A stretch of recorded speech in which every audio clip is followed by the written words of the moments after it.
গোপালগঞ্জে জাতীয় নাগরিক পার্টি এনসিপির কর্মসূচি ঘিরে ১৬ জুলাই দিনভর দফায় দফায় হামলা, সংঘর্ষ, ভাঙচুর ও অগ্নিসংযোগের ঘটনা ঘটে। এতে এখন পর্যন্ত ৪ জন নিহত হওয়ার খবর পাওয়া গেছে। ওই দিন এনসিপির পূর্ব ঘোষিত জুলাই পদযাত্রা, পরে যার নামকরণ করা হয় মার্চ টু গোপালগঞ্জ নিয়ে এসব ঘটনা ঘটে। পরিস্থিতি নিয়ন্ত্রণে গোপালগঞ্জে কারফিউ জারি করা হয়। আতঙ্ক, উৎকণ্ঠার রাত পেরিয়ে ১৭ জুলাই সকালেও সেখানকার পরিবেশ থমথমে। এনসিপি নেতাদের অভিযোগ, আওয়ামী লীগ ও নিষিদ্ধ ঘোষিত ছাত্রলীগের নেতাকর্মীরা এই হামলা চালিয়েছে। আসুন জানা যাক এনসিপির মার্চ টু গোপালগঞ্জ ঘিরে কি ঘটেছিল গোপালগঞ্জে। দলটির মার্চ টু গোপালগঞ্জ কর্মসূচি ঘিরে ১৬ জুলাই সকাল ৯টার পর থেকে বিকেল পর্যন্ত ৪ দফায় হামলার ঘটনা ঘটে। সদর উপজেলার কংসুরে পুলিশ সদস্য ও তাদের গাড়ি, সদর উপজেলা নির্বাহী কর্মকর্তা, শহরের পৌর পার্কে এনসিপির সমাবেশস্থল, জেলা প্রশাসকের বাসভবন, জেলা কারাগার চত্বর সহ পার্শ্ববর্তী বিভিন্ন স্থানে হামলার ঘটনাগুলো ঘটে। এ সময় বিভিন্ন স্থাপনা ও যানবাহনে অগ্নিসংযোগ ও ভাঙচুর করা হয়। এমন উত্তেজনার মধ্যে দুপুরে সমাবেশস্থলে পৌঁছান এনসিপির আহ্বায়ক নাহিদ ইসলাম সহ দলের কেন্দ্রীয় নেতারা। সেখানে এনসিপির নেতারা মুজিববাদের কবর রচনা করার হুঁশিয়ারি দিয়ে বক্তব্য দেন।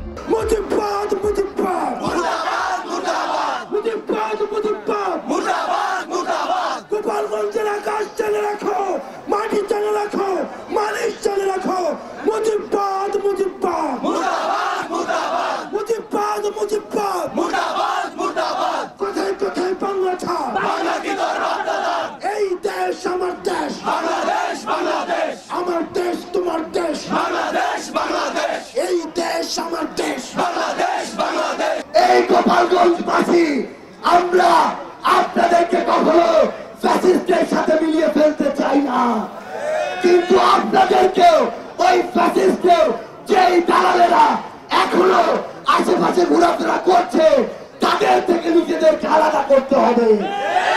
আগামীর বাংলাদেশ গড়ার লড়াইয়ে এই গোপালগঞ্জের বিবেকবাদ সম্পন্ন ওই নাগরিকদের সামনের সারিতে রেখে আমরা আমাদের লড়াই চালিয়ে যেতে চাই।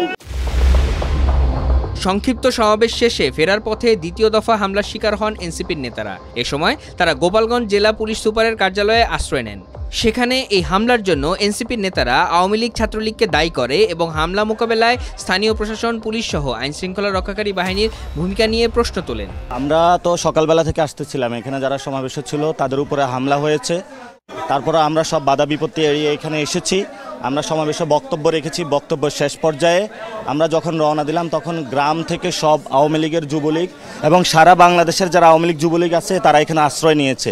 এবং গতকাল শেখ হাসিনা এবং তাদের যে কমান্ডো বাহিনী আছে তারা এখানে ডিপ্লয় করেছে। তো সবচেয়ে আমরা দেখেছি এখানে আর্মি নিষ্ক্রিয়, পুলিশ নিষ্ক্রিয়।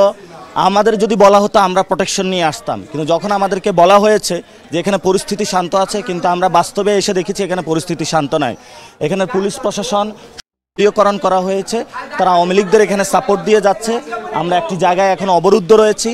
আমরা যদি সামনে ভবিষ্যৎ বাংলাদেশে যদি পুলিশ প্রশাসন, আর্মি প্রশাসন যদি তারা নিরাপত্তা না দিতে পারে, আমরা ভবিষ্যতে বাংলাদেশে যুদ্ধ ঘোষণাতে প্রস্তুত হতে যাচ্ছি।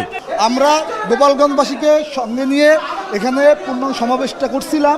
পরে বের হওয়ার সময় আওয়ামী লীগের যে গুন্ডারা মুহুর্মুহুর গুলি শুরু করছে এবং পুলিশরা লেজ গুটিয়ে পালিয়ে গেছে। এটা আমাদের জন্য দুর্ভাগ্যজনক যে পুলিশ যেখানে জনগণের দানমালা নিরাপত্তা দিবে সেখানে পুলিশ কী করলো, লেজ গুটিয়ে পালিয়ে গেল আওয়ামী লীগ সন্ত্রাসী বাহিনীর সেই গুলির ভয়ে।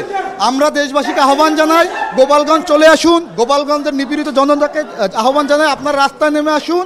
আমরা এই আওয়ামী লীগকে যে গোপালগঞ্জে তারা যে মানুষকে জিম্মি করে, মানুষকে মানবদল হিসেবে ব্যবহার করে যে সন্ত্রাসী কর্মকাণ্ড চালাচ্ছে, তাদেরকে আমরা এদেশ থেকে উৎখাত করবো।